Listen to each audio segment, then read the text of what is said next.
एक बार फिर से सभी भक्तों का बहुत बहुत हार्दिक स्वागत और अभिनंदन करते हैं। हम श्री राम कथा श्रवण कर रहे हैं। प्रतिदिन संध्या काल 8:30 बजे से 9:30 बजे तक हमने ये समय निर्धारित किया है। तो आज हम भगवान राम का भारद्वाज मुनि के साथ मिलन और उसके आगे की चर्चा कर रहे हैं।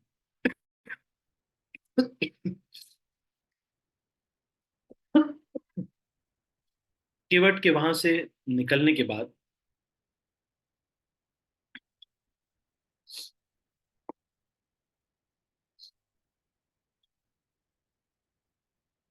भगवान राम प्रयाग क्षेत्र में आए हैं। उस दिन रात में पेड़ के नीचे निवास हुआ। लक्ष्मण जी और उनके सखा ने सारी व्यवस्था कर दी और फिर प्रातः काल सब तीर्थराज प्रयाग का दर्शन करने के लिए गए। वहां पर उन्होंने देखा कि वेणी माधव जी वहां पर विद्यमान है। तो उनका दर्शन किया।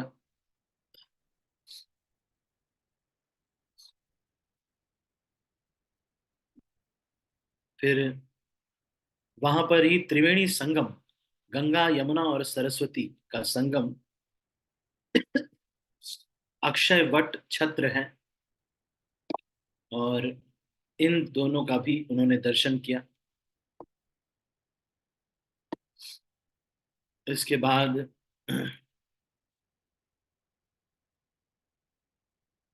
तीर्थराज में भगवान राम ने भी बहुत सुख पाया।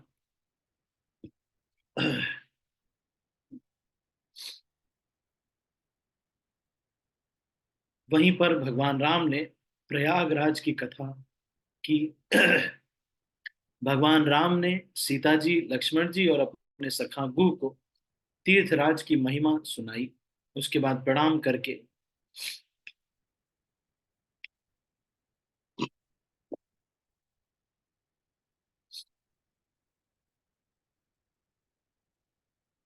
वहां से चले।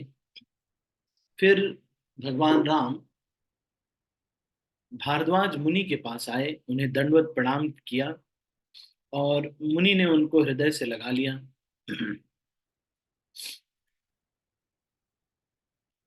भारद्वाज मुनि ने भगवान राम को आशीर्वाद दिया।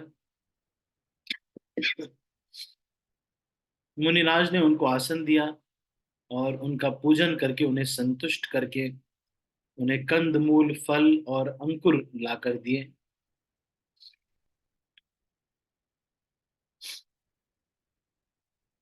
तो भगवान राम ने वो भोजन बहुत रुचि से ग्रहण किया।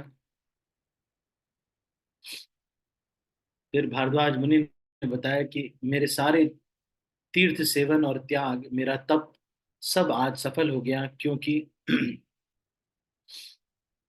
आज आपके मुझे दर्शन हो गए।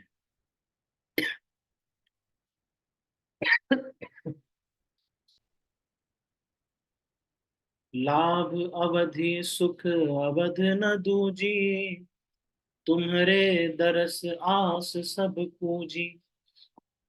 अब करी कृपा देहु बर एहू, निज पद सर सिज सहज सनेहू। फिर भारद्वाज मुनि ने कहा कि यदि किसी को यह जानना है कि संसार में प्रॉफिट की पराकाष्ठा क्या है, मैक्सिमम प्रॉफिट कहां पर मिल सकता है, और सुख की सीमा अगर कोई जानना चाहता है, लाभ की सीमा और सुख की सीमा अगर कोई जानना चाहता है, तो आपका दर्शन जो है, ये this is the highest profit and this is the highest happiness which a jiva can gate. इसलिए आपके चरणों में मेरी रति हो जाए, यही मुझे वरदान दीजिए। कर्म बचन मन छाड़ी छलो, जब लगी जनु न तुम्हार। तब लगी सुख सपन हूँ नहीं, किए कोटि उपचार। भारद्वाज मुनि ये कह रहे हैं, जब तक कर्म वचन और मन से छल छोड़कर मनुष्य आपका दास नहीं हो जाता, तब तक करोड़ों उपाय करने से भी स्वप्न में भी वह सुख नहीं प्राप्त कर पाता। जब तक एक भक्त का, भगवान के भक्त का दास जब तक कोई व्यक्ति नहीं बन जाता, परफेक्ट दास बनना होता है। अभी कुछ दिन पहले मैं एक लिख रहा था, हाफ सरेंडर, एक टॉपिक पे मैं ऐसे ही लिख रहा था। ये आधा जो सरेंडर है, ये इसमें ज्यादा दम नहीं होता। आधा सरेंडर, इसमें ज्यादा दम नहीं होता, लेकिन पूरे सरेंडर में बहुत सुख है। जब तक कर्म वचन और मन से छल छोड़कर मनुष्य आपका दास नहीं हो जाता, तब तक करोड़ों उपाय करने से भी स्वप्न में भी वह सुख नहीं प्राप्त कर पाता।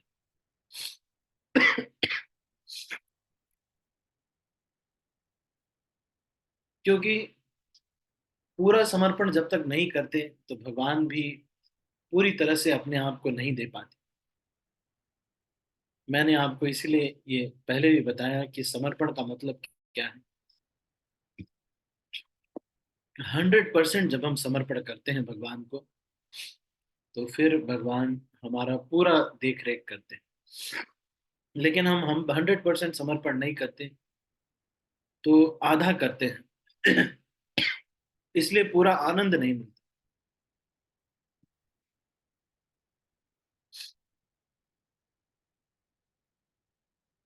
फिर भारद्वाज मुनि ने कहा,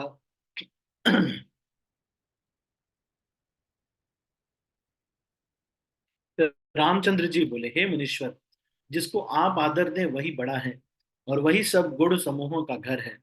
इस प्रकार राम जी और मुनि भारद्वाज दोनों विनम्र हो रहे हैं और अनिर्वचनीय सुख का अनुभव कर रहे हैं। अब प्रयाग के जितने भी साधु संत थे, वो सब वहां भारद्वाज आश्रम आ गए, और सबको बहुत आनंद प्राप्त हुआ। राम जी ने रात को वहीं पर विश्राम किया और प्रातःकाल प्रयागराज का स्नान करके मुनि को प्रणाम करके वहां से चल दिए। राम जी ने भारद्वाज जी से पूछा कि हम किस तरफ जाएं, आप बताइए। मुनि ने उनके साथ के लिए शिष्यों को बुलाया। लगभग 50 शिष्य वहीं पर आ गए, और उन्होंने कहा कि हमारा हमें हमने देखा है मार्ग किस तरफ जाना है। तो मुनि ने 4 ब्रह्मचारियों को उनके साथ कर दिया, और राम सीता सभी लोग जाने लगे। वो जिस गांव से होकर गुजरते, सब लोग दौड़कर उनको देखने के लिए आ जाते।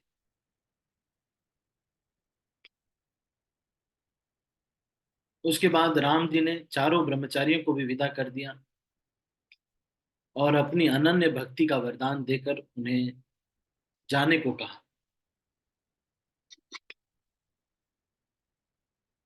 फिर यमुना को पार करके यमुना के जल में स्नान किया, और रामचंद्र जी के शरीर के समान ही श्याम रंग का यमुना जी का जल था।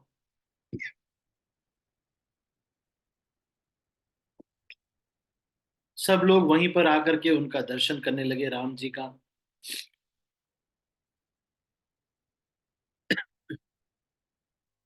सब लोग दुखी भी हुए कि ये उसी समय ये इन लोगों को इस तरह से घर से निकाल दिया गया है। उसी समय एक तपस्वी आया, वो जो छोटी अवस्था का था पर सुंदर था, वैरागी के वेश में था, और रामचंद्र जी का प्रेमी था।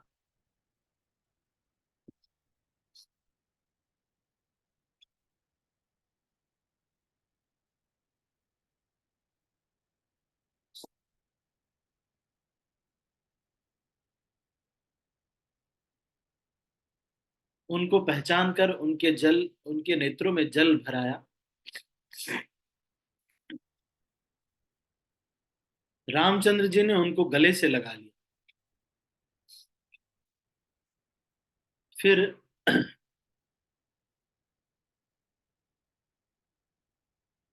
फिर वो लक्ष्मण जी के चरण भी अपने माथे पे लगा लिया,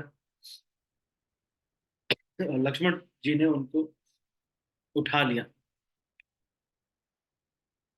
फिर उन्होंने सीता जी जहां पर अपना चरण रख चुकी थी, वहां के चरण धूलि को ले लिया, और सीता जी ने उनको अपना छोटा बच्चा जानकर आशीर्वाद दिया।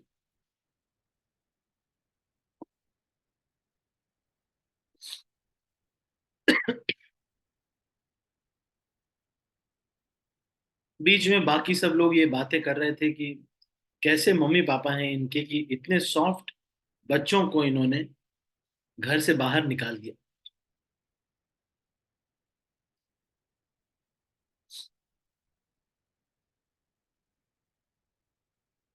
फिर भगवान राम ने निषाद राह गुह्य को वहां से विदा कर दिया। ये जो तपस्वी आया था, ये छोटे हाइट का जो तपस्वी था, ये तुलसीदास जी कहते हैं कि वो न हो, ये हनुमान जी थे।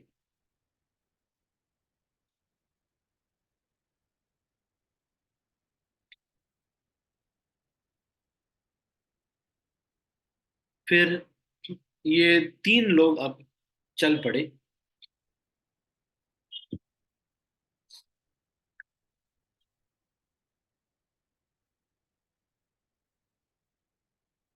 कई लोग ये बीच में बोलते कि मैं चलो आपको रास्ता दिखा देता हूँ।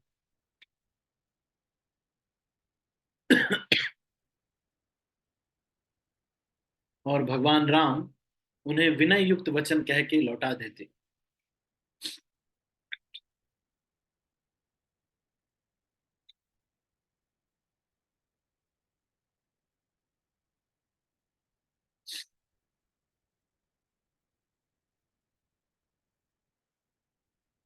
सारे जो बीच में गांव पड़ते, वो सब अपने को धन्य भाग समझते कि इस रास्ते से भगवान राम जा रहे हैं। इसलिए जहां पर भगवान राम के चरण चले जाते हैं, वो इंद्रपुरी अमरावती भी इससे ज्यादा भाग्यशाली नहीं है।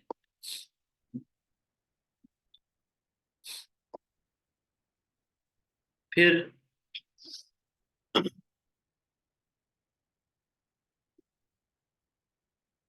रास्ते में जो भी नदियां तालाब इत्यादि पड़ते, भगवान राम वहां पर स्नान करते, और इस तरह से वो तीर्थ स्थल हो जाता।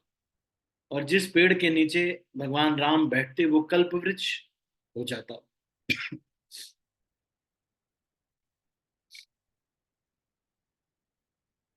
रास्ते में देवता फूल बरसाते और बादल छाया करते ताकि धूप न लगे।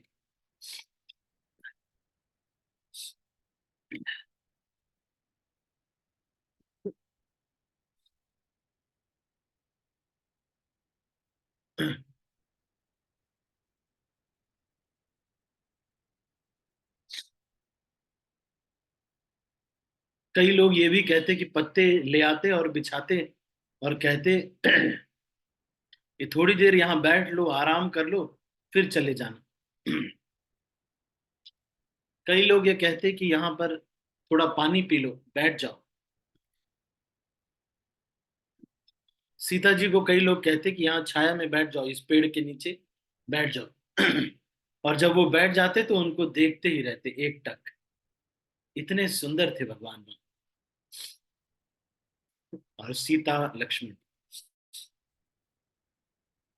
भगवान राम सांवले थे, और अनेकों कामदेव, करोड़ों कामदेवों का भी मन मोहित कर लेते थे।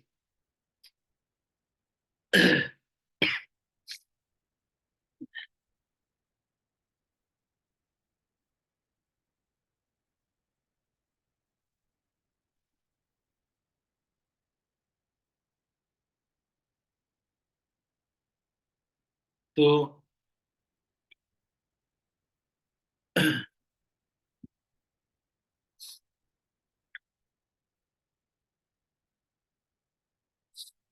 सीता मैया की आंखें बहुत बड़ी थी, जैसे हिरन के बच्चे की आंखें चंचल होती है।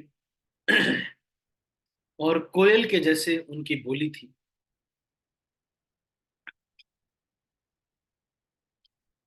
सीता मैया कभी अपने पति से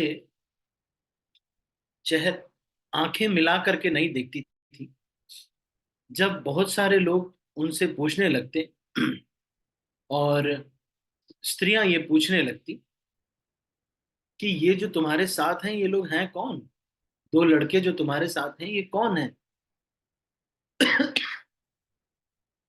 तो सीता जी कहती कि ये जो सहज स्वभाव, सुंदर और गोरे शरीर के हैं, इनका नाम लक्ष्मण है, ये मेरे छोटे देवर हैं।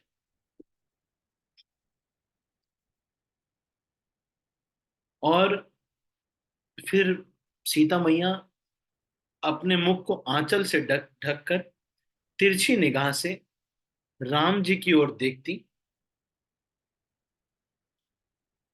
और फिर इशारे से कहती कि ये मेरे पति हैं।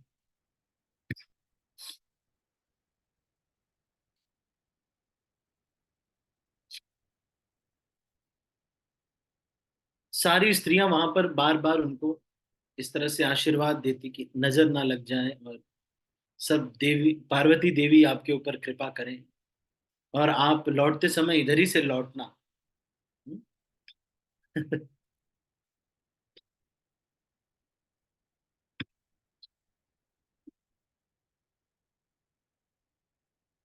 फिर वहां से और आगे वो बढ़ चले, सब लोगों को बार बार विनय करके भगवान राम लौटाते।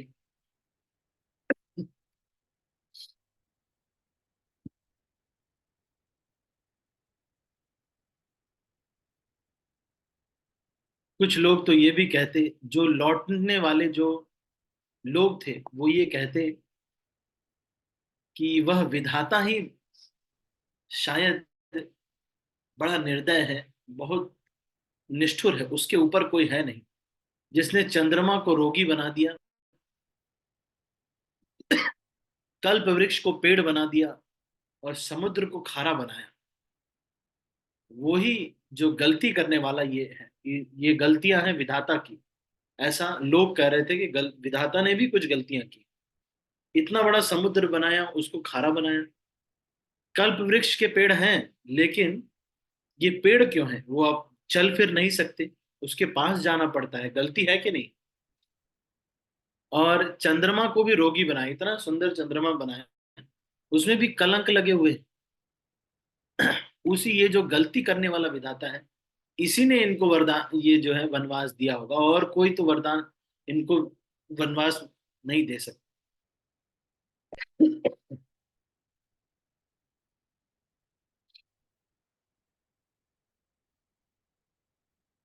फिर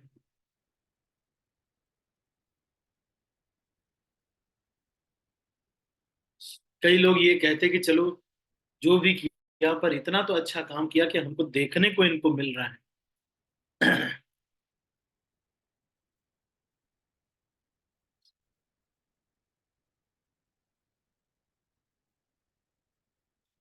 फिर ये सोचते कि अगर विधाता ने इनको वनवास दिया है तो कम से कम सारे जगह पे फूल बिछा देना चाहिए था।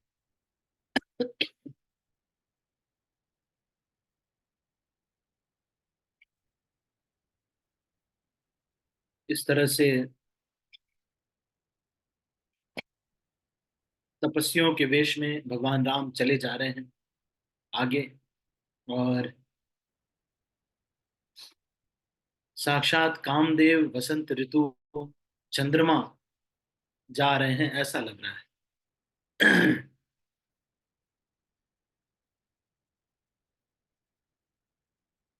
सीता मैया चल रही हैं, तो जहां भगवान राम चरण रख दे रहे हैं, वहां पर सीता मैया चरण नहीं रख रही।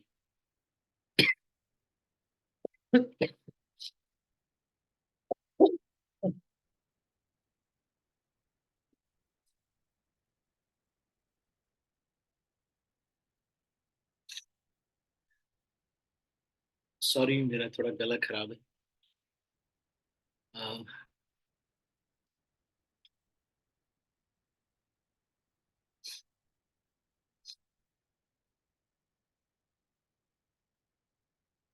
और राम जी के बीच, दो चरणों के बीच में जो स्थान है, वहां पर डरते डरते सीता मैया कदम रख रही हैं। और लक्ष्मण जी, सीता जी और राम जी दोनों के चरण चिन्हों को बचाते हुए उन्हें दाहिने रखकर रास्ता चल रहे हैं।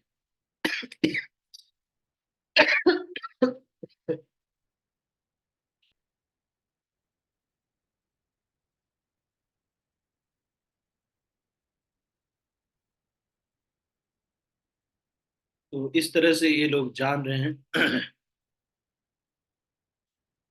रामचंद्र जी ने देखा कि सीता मैया थक गई हैं और पाँव में कांटे चुभ गए हैं। तो पास में ही एक वृक्ष था, उसके नीचे बैठ गए। और पास में एक ठंडा पानी वहां पर स्थान था, तो वो देख करके वहीं पे रुक गए और कंदमूल फल खाकर रात भर वहीं विश्राम करने के लिए वहीं रुक गए।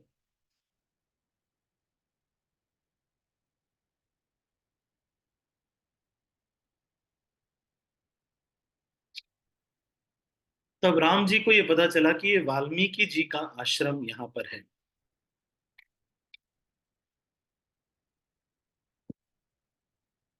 फिर रघु राम जी वाल्मीकि जी ने जब सुना कि राम जी यहाँ पर आए हैं, तो वाल्मीकि जी वहीं पर आए और उनका दर्शन किया, भगवान राम जी का, और उनको देखकर उनको अपने आश्रम लेके जाने के लिए बोला। उसके बाद उन्हें कंद मूल फल इत्यादि दिया। फिर उन्हें विश्राम का स्थान बताया।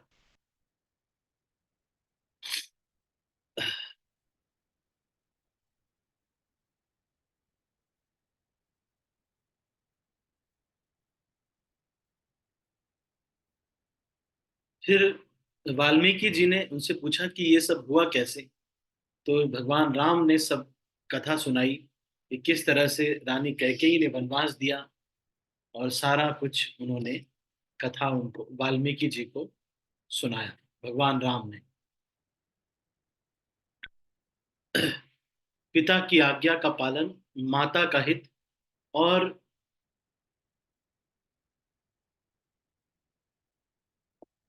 भरत जैसे भाई का राजा होना, आपका दर्शन होना, ये सब मेरे पुण्यों का प्रभाव है, ऐसा भगवान राम ने कहा। ये नहीं बताया कि चुगली कर दिया, अरे ये कैकेयी ने ऐसे किया, क्या बताएं, ऐसे नहीं बोल रहे हैं। भगवान राम ने ये कहा कि अ, माता का भी कुछ हित था, अच्छा हुआ, और भरत को राजा बना दिया, ये भी मेरे लिए पुण्य की बात हुई। पिता की आज्ञा का भी पालन किया मैंने, और साथ में मुझे आप जैसे संतों का दर्शन हो गया। सब मेरे लिए पुण्य ही पुण्य खूब सारे इकट्ठा हो गए। इसलिए आपका जो चरण का दर्शन हो गया है, इसलिए मेरा मेरा भी जन्म सफल हो गया, मेरे सारे पुण्य सफल हो गए।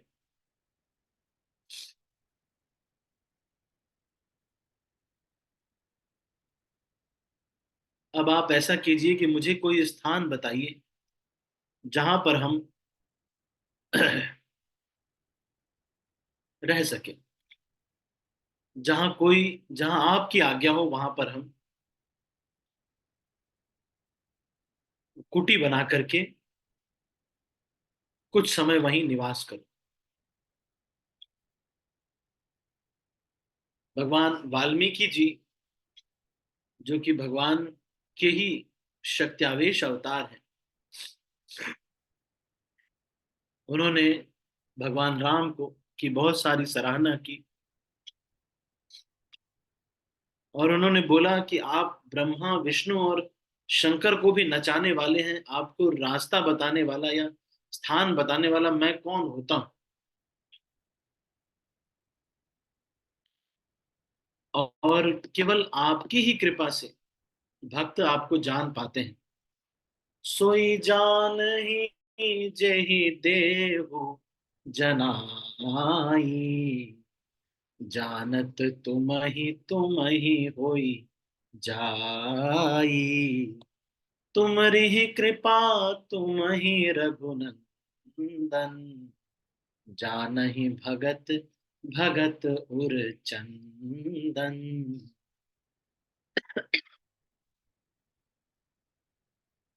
वही आपको जानता है जिसे आप जना देते हैं, जानते ही वह आपके ही स्वरूप बन जाता है।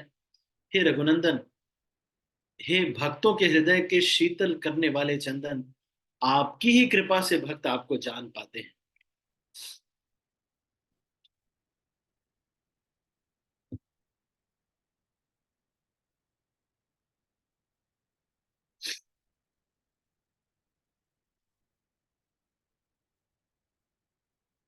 उसके बाद फिर भगवान राम को मर्यादा का आदर्श बता करके फिर उन्होंने कहा कि आप मुझसे पूछ रहे हैं कि मैं कहाँ रहूं, आप कहाँ नहीं रहते हैं, ये मैं स्थान नहीं खोज पा रहा। ऐसा कोई स्थान नहीं है जहां आप नहीं रहते, फिर भी आप लीला कर रहे हैं, इसलिए मैं आपको स्थान बताता हूँ।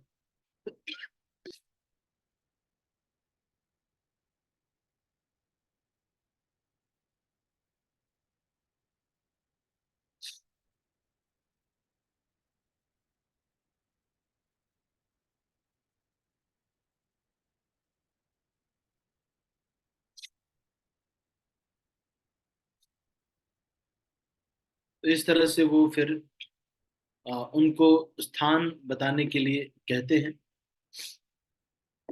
और फिर बहुत सारे और भी चीजें बताते हैं। ज्यादातर श्लोक ऐसे हैं जो कि श्रीमद् भागवतम के जो श्लोक हैं उनसे मेल खाते हुए श्लोक हैं। और इससे जान पड़ता है कि तुलसीदास जी श्रीमद् भागवत के भी बहुत अच्छे प्रणेता रहे। और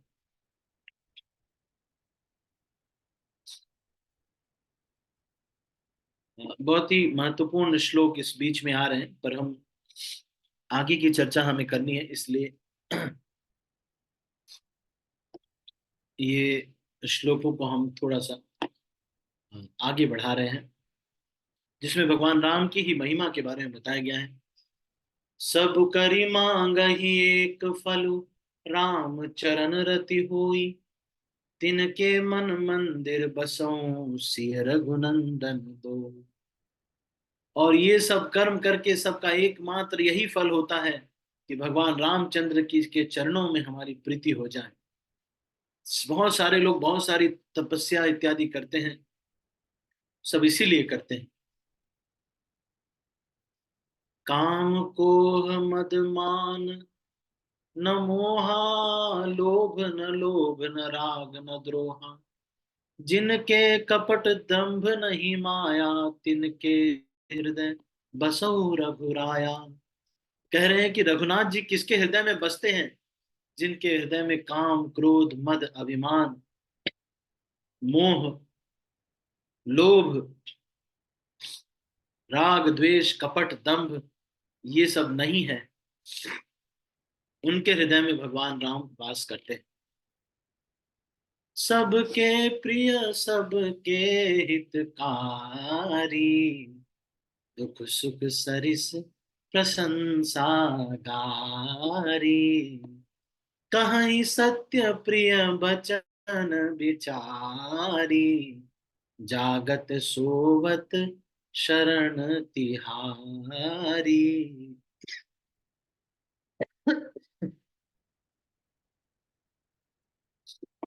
तो इस तरह किस तरह के लोग के हृदय में आप रहते हैं, इसके बारे में वर्णन कर रहे हैं।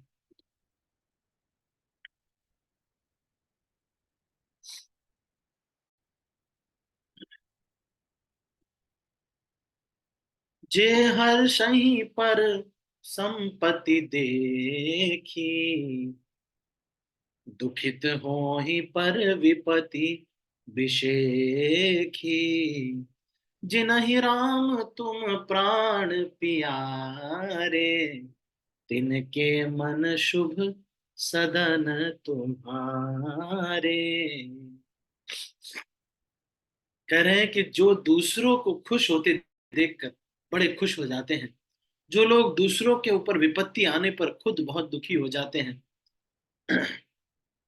और जिनको आप प्राणों से भी प्यारे हैं, हे भगवान, उनके मन में आप रहते हैं।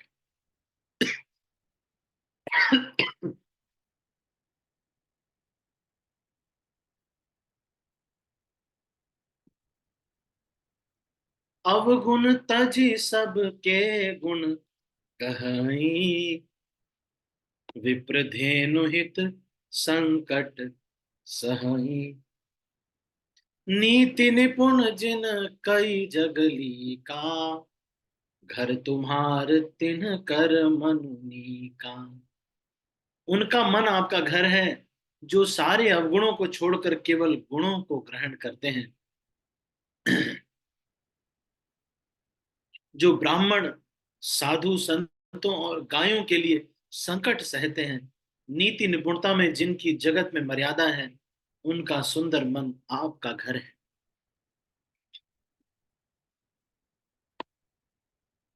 गुण तुम्हार समुझई निज दोसा, जही सब भांति तुम्हार भरोसा, राम भगत प्रिय लागहि जेहि, तेहि उर बसहु सहित बैदेही, जाति पाति धनु धर्म बड़ाई, प्रिय परिवार सदन सुखदाई, सब तजि तुम हिराई उर लाई, तेहि के हृदय रहु रघुराई, सरगु नरकु अपबरगु समान, जह तह देख धरे धनुमाना,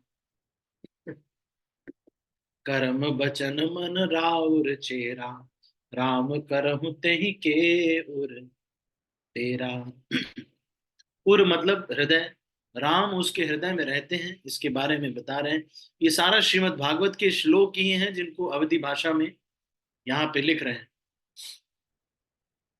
ये जो अपवर्ग का श्लोक आ रहा है, ये शिव जी ने पार्वती जी को सुनाया है, और शिव जी ने चित्रकेतु प्रसंग में, वृत्रासुर प्रसंग में इसको कहते हैं कि हे पार्वती,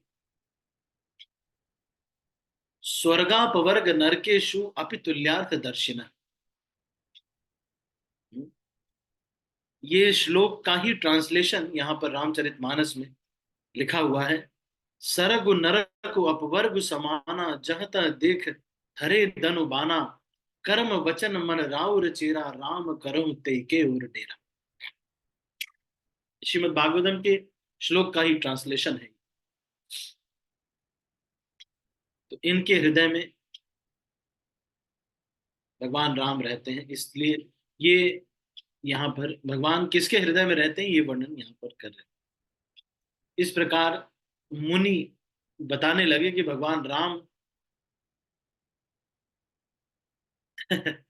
कहाँ पे रहते हैं, घर दिखाए।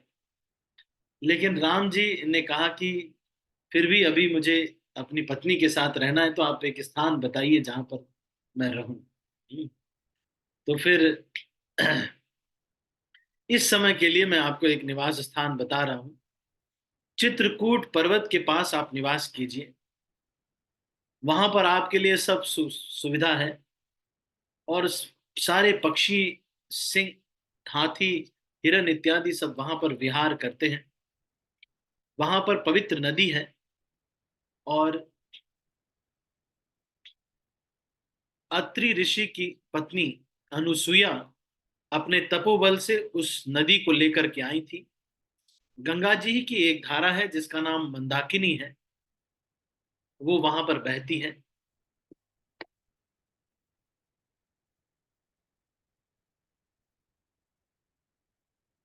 बहुत सारे ऋषि महात्मा वहां पर वास करते हैं, अत्रि इत्यादि। आप वहां जाकर चित्रकूट पर्वत पर विराजिए, और वहां पर सीता सहित एक कुटिया बनाकर आप वहां पर रहिए। तो जैसा कि वाल्मीकि जी ने कहा था, सीता जी सहित दोनों लोग गए और मंदाकिनी में स्नान किया। और उन्होंने कहा कि लक्ष्मण, ये बहुत ही अच्छा स्थान है।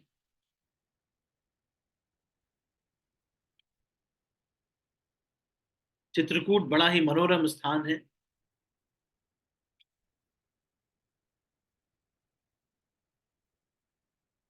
भगवान राम का मन वहां पर लग गया।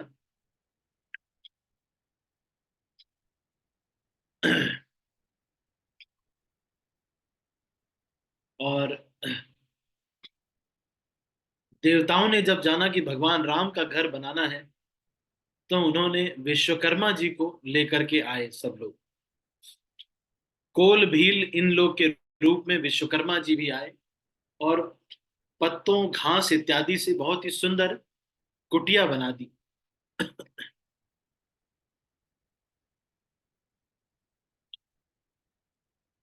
इसमें दो कुटिया बनाई,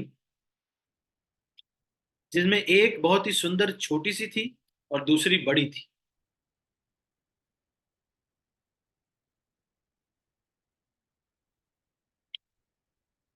सब लोग चित्रकूट में आए, सारे देवी देवता, नाग किन्नर इत्यादि। सब लोगों ने वहां पर उनको प्रणाम किया और फूलों की वर्षा की, जिससे वो स्थान पूरा फूलों से भर गया। सारे आसपास के मुनि इत्यादि भी आए। सब लोग रामचंद्र जी का दर्शन करने लगे।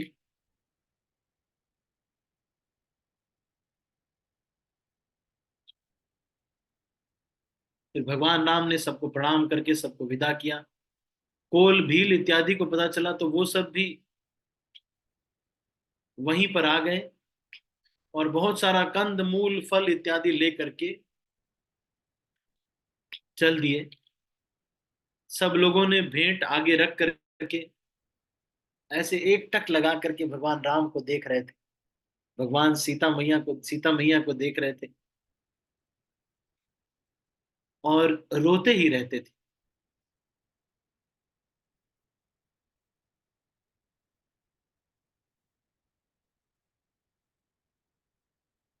सब ये कहते कि हमारा बहुत भाग्य उदित हो गया कि आप यहाँ पर आए हैं। अब हम लोग आपका सारा जिम्मेदारी हम लोग ले लेंगे और यहाँ पे हम पहरा देंगे। और सब अच्छे अच्छे जगह हमने देखे हैं, तो रोज हम आपको बढ़िया बढ़िया चीज बना के खिलाएंगे। और हम सब लोग यहीं पे आपकी सेवा करने के लिए हम लोग रहेंगे।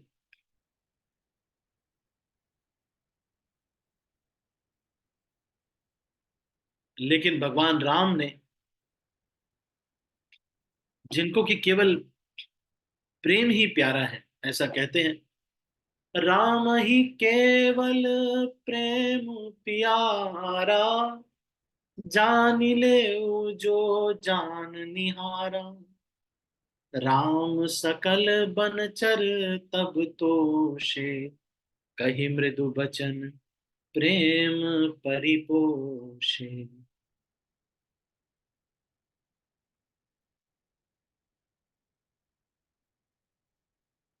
रामचंद्र जी को केवल प्रेम ही प्यारा है। सब लोग ये जान लीजिए।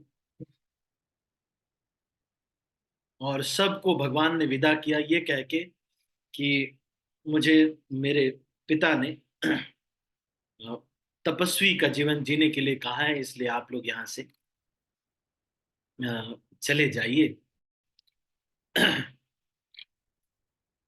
फिर इस तरह से सबको विदा किया भगवान राम ने।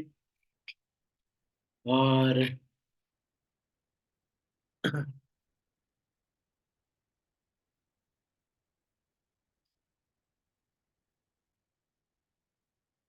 चित्रकूट इतना मनोरम हो गया।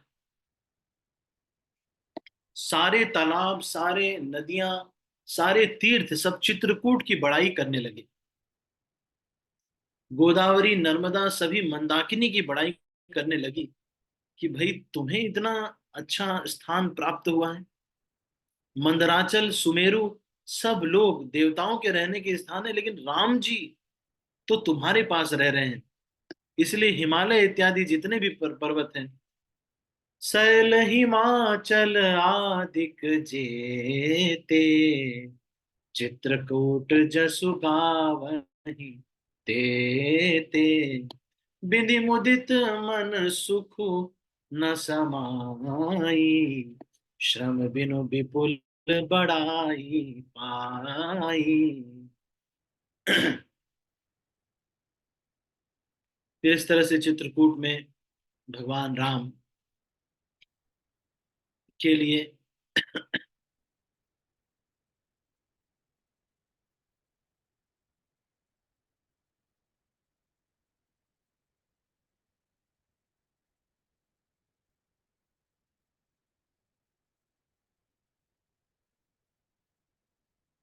जब लक्ष्मण जी बार बार राम और सीता को देख करके उनके चरणों को देखते, तो उनको घर की याद नहीं आती। अब रामचंद्र जी के साथ सीता मैया तो बहुत सुखी सुखी रह रही थी, क्योंकि ये तो राम ही से अनुरक्त थी। और इनको पर्ण कुटी में भगवान राम के साथ रहना इतना अच्छा लग रहा था, और जमीन पे सोना, ये सब बहुत ही अच्छा लग रहा था सीता मैया को। और राम जी वही करते जो कि सीता और लक्ष्मण को सुख देता। राम जी को ही बस अयोध्या की याद आती, बाकी किसी को नहीं याद आती। जब जब राम जी को अयोध्या की याद आती, तो उनके नेत्र भर जाते।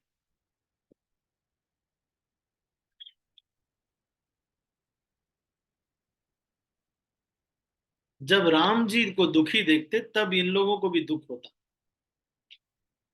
तब ये लोग भी कहते कि नहीं नहीं, चिंता मत करिए, अभी कुछ समय के बाद चलना तो है।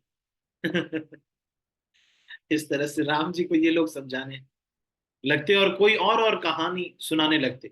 लक्ष्मण, हाँ, तो जब भगवान राम जी देखते कि सीता मैया और लक्ष्मण जी बहुत दुखी हैं, तो देख करके भगवान राम कोई कहानी सुनाने लगते। फिर लक्ष्मण जी और सीता जी खुश हो जाते। तो इस तरह से ये यहाँ पर आ, रह रहे थे।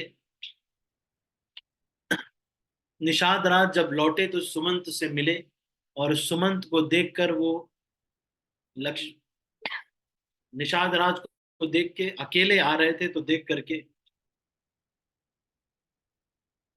बेहोश हो गए। और भगवान, जो उनके घोड़े थे, वो भी भगवान की तरफ, दक्षिण की दिशा में मुंह करके हिनहिनाने लगे।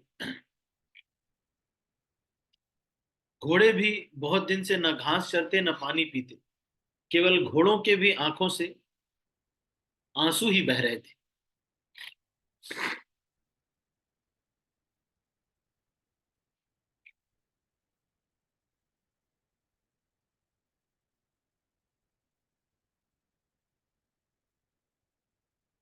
फिर उसके बाद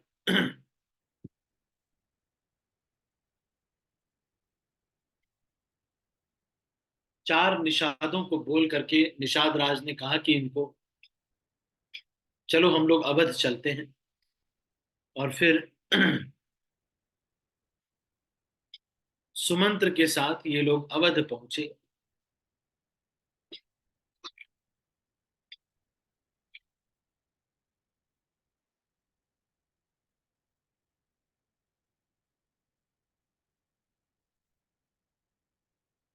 नगर के सारे निवासी दौड़कर आए और उनसे पूछने लगे कि क्या हुआ, क्या हुआ, क्या हुआ, लेके क्यों नहीं आए उनको।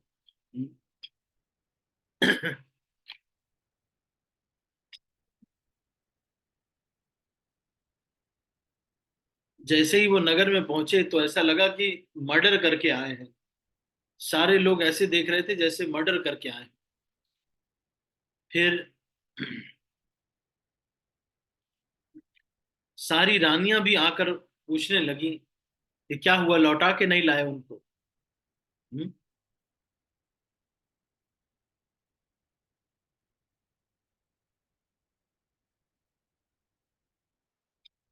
फिर वहां पे देखा कि राजा दशरथ जमीन पे गिरे हुए हैं, और क्षण क्षण में उनको झटके जैसे आते, राम राम राम ऐसे कह करके बेहोश हो जाते।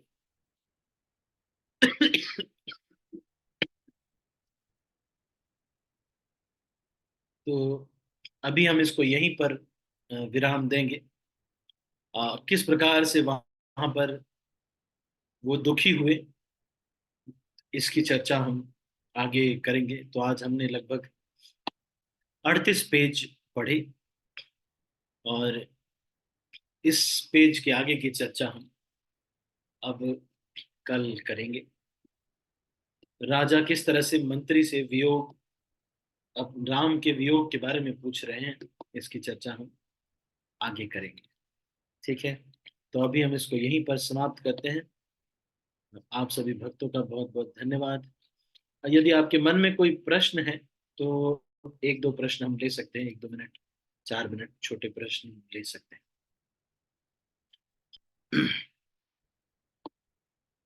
गंभीरावास से प्रभु जी। हरे कृष्णा प्रभु जी, दंडवत प्रणाम। धन्यवाद। प्रभु जी, आपने जो शुरू के सत्र में बोला था कि जैसे शरणागत भगवान को पूरा समर्पण होना चाहिए 100%। वो तो ठीक है, लेकिन इसके साथ में आपने बोला कि छल जो है वो भी नहीं करना चाहिए। मतलब किस टाइप का छल? जैसे बहुत सारे होता है, हम भी जैसे करते हैं, कोई स्टूडेंट हैं तो घर में कभी झूठ बोलना पड़ता है, या फिर कोई माता जी लोग हैं जो सत्संग में जाते हैं, या फिर जैसे कुछ डोनेशन वगैरह देना होता है तो झूठ बोलना पड़ता है उनको। तो ये मतलब किस टाइप का छल, इस चीज को हम कैसे लें इधर? जो बड़े आश्चर्य की बात यह है कि जो चोरी होती है वो पता होती है, चोर को पता होता है। जो चोरी है पर चोरी नहीं है, वो चोर को पता होता है। आध्यात्मिक रास्ते में जो है, उसने वास्तविक क्या चोरी की है वो उसको पता होता है। हाँ, ये बात सही है कि वरिष्ठ भक्तों को बताया नहीं होता है, लेकिन ये सच बात है कि वास्तविक चोरी, जैसे कोई बच्चा घर पे छल करके यात्रा में चला जाता है, वो उसको पता है कि चोरी वो तो चोरी है, लेकिन वो वास्तविक चोरी नहीं है, क्योंकि कृष्ण के लिए किया जा रहा है। लेकिन जो इस तरह से कर रहा है, उसके भी अलावा वास्तविक चोरी जो कर रहा है, वो भी उसको पता है कि कब मैं अपने काउंसलर को, अब मेरा मन जब चंचल हो जाता है तो मैंने अपने काउंसलर को नहीं बताया है। तो वास्तविक चोरी तो उनको पता रहती है। ये दूसरी जो चोरी है, बाहर वाली जो है, इसको पूछ करके बस थोड़ा सा, हाँ, मतलब ऐसे ही थोड़ा डिस्कशन क्रिएट किया जाता है। लेकिन सब लोग ये जानते हैं कि वास्तविक चोरी तो मैं अपने वरिष्ठ भक्तों से नहीं बता रहा। ये जो मन है, बहुत शातिर है। लोग ये प्रश्न पूछते हैं कि माता जी, प्रभु जी, मैंने अपने पति को नहीं बताया है, कुछ पैसा मैं दान कर रही हूँ।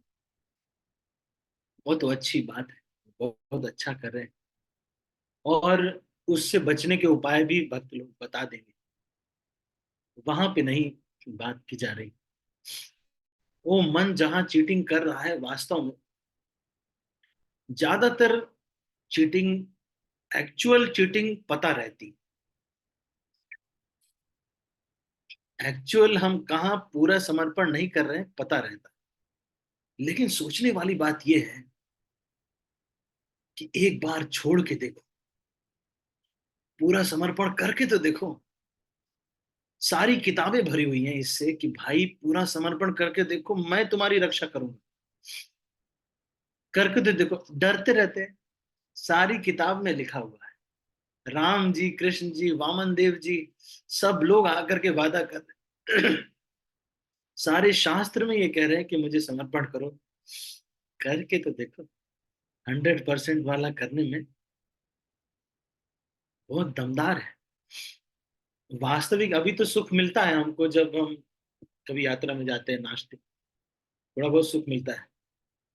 वो 100% समर्पण का सुख बहुत ज्यादा होता है, बहुत ज्यादा होता है।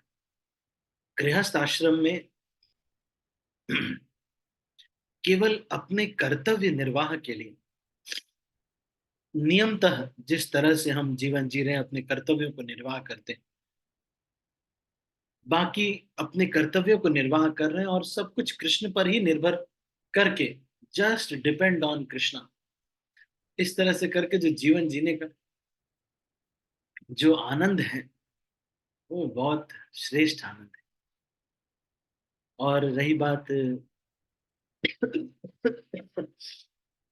धोखा देने की, तो थोड़ा बहुत जो भक्त लोग कभी ऑफिस में बोल देते हैं या घर वालों को बोल देते हैं, वो तो दिव्य ट्रांसेंडेंटल है, थोड़ा बहुत दिव्य है। लेकिन उसमें भी हमको अगर समझ में नहीं आ रहा है, तो सबसे पहला चीज ध्यान रखना है कि उसमें ट्रांसपेरेंसी है कि नहीं। अगर आप कुछ ऐसा दिव्य कर रहे हैं, तो ट्रांसपेरेंसी करना चाहिए। कम से कम ऐसा दिव्य चीटिंग अगर आप कर रहे हैं, क्योंकि अभी हम बद्ध जीव हैं, चाहे सिद्ध भी हो जाए तब भी, जब हम दिव्य चीटिंग करते हैं तो अपने काउंसलर को बता देना चाहिए कि प्रभु जी, ये दिव्य चीटिंग हम कर रहे हैं। ट्रांसपेरेंसी, शेयरिंग, ये सब चीजें करने से वो दिव्य चीटिंग वाला भी अकोमोडेट कर लिया जाता है। और अ, फिर हमें रक्षा भी प्राप्त होती है, जैसे कि जगन्नाथ जी, अ, एक ट्रांसेंडेंट भक्ति आश्रम वैष्णव महाराज एक दिन बता रहे थे कि जगन्नाथ जी से, lord Jagannath ji is a transcendental cameraman. वो बहुत अच्छे कैमरामैन हैं। बस इतना करना है कि जो गड़बड़ आप कर रहे हैं वो जगन्नाथ जी को बता दीजिए कि मैं ये गड़बड़ कर रहा हूं। तो जगन्नाथ जी ऐसा फोटो खींचेंगे कि आपका गड़बड़ वाला कवर हो जाए। जैसे किसी स्त्री के अगर यहाँ पर दाग है, फोटोग्राफर को बता देते हैं, तो फोटोग्राफर ऐसा फोटो खींचता है कि उसका दाग दिखे ना, ताकि शादी उसकी अच्छे लड़के से हो जाए। तो ये है, कोई निष्पक्ष, कोई अगर हमसे, मतलब तो दिव्य जो हम समझते हैं दिव्य, उसको हमको ट्रांसपेरेंट कर देना चाहिए। और अ, जो इस तरह के जो भी हम अगर चीटिंग करते हैं, तो इसमें कोई समस्या नहीं है। सनातन गोस्वामी ने भी इस तरह से थोड़ा चीटिंग किया, लेकिन हम क्योंकि बद्ध स्तर पे हैं, सनातन गोस्वामी मुक्त स्तर पे हैं, इसलिए हमको किसी उस मोह से मुक्त व्यक्ति के मार्गदर्शन में वो चीटिंग करना चाहिए। हल्का सा बता देना चाहिए कि प्रभु जी हम ऐसा कर रहे हैं, बस इतना बता दिया तो वो इंफॉर्मेशन फिर ट्रांसेंडेंटल कैमरामैन के प्रतिनिधि को पहुंच जाती है, फिर वो इंक्लूड हो जाएगा। नहीं तो भगवत धाम नहीं जाएंगे, ये है प्रॉब्लम। सारी चीज करने का लक्ष्य तो भगवत धाम जाना है। अगर वो नहीं होगा तो क्या फायदा। अरे करके देखे, पूरा ट्रांस 100% करने में बहुत आनंद आता है। हरे कृष्णा। गंभीरावासी प्रभु, पता नहीं मैंने दूसरा उत्तर दे दिया क्या, कुछ नहीं उत्तर नहीं दिया। प्रभु जी, सही है, एकदम एकदम समझ गया प्रभु जी। मतलब जो भी चीटिंग, तो नॉर्मल तो चीटिंग ठीक है, लेकिन जैसे आपने बोला कि जो भक्ति के लिए या फिर जो ऐसी चीजों के लिए जो हम करते हैं, तो अपने काउंसलर को मतलब बोल के ही करना चाहिए। जैसे हम छुट्टी के लिए, जैसे अब आपने बोला कि छुट्टी हाँ, कभी कभी झूठ बोल के लेते हैं, हम अभी सत्संग जा रहे हैं या रथ यात्रा जा रहे हैं, तो कुछ तो किसी को मरवा के जाते हैं ना, ऐसा ही भी, तो क्या कर देंगे, ऑप्शन भी रहता नहीं। लेकिन हमारे सिर्फ काउंसलर को या हमारे शिक्षा गुरु को मतलब बोलना ही है, इससे ज्यादा मतलब फल नहीं लगेगा। हल्का सा बता दिया। चलो, ओके, थैंक यू गुरु जी। दंडवत प्रणाम। ठीक है। क्या प्रभु जी, thank you for the wonderful question. ठीक है, तो अभी हम इसको यहीं पर समाप्त करते हैं, और कोई प्रश्न नहीं है। किसी का और कोई प्रश्न है? ठीक है, तो अभी हम इसको यहीं पर समाप्त कर रहे हैं। आप सभी भक्तों का बहुत बहुत धन्यवाद। हरे कृष्ण। मैं सब भक्तों को अनम्यूट कर रहा हूँ।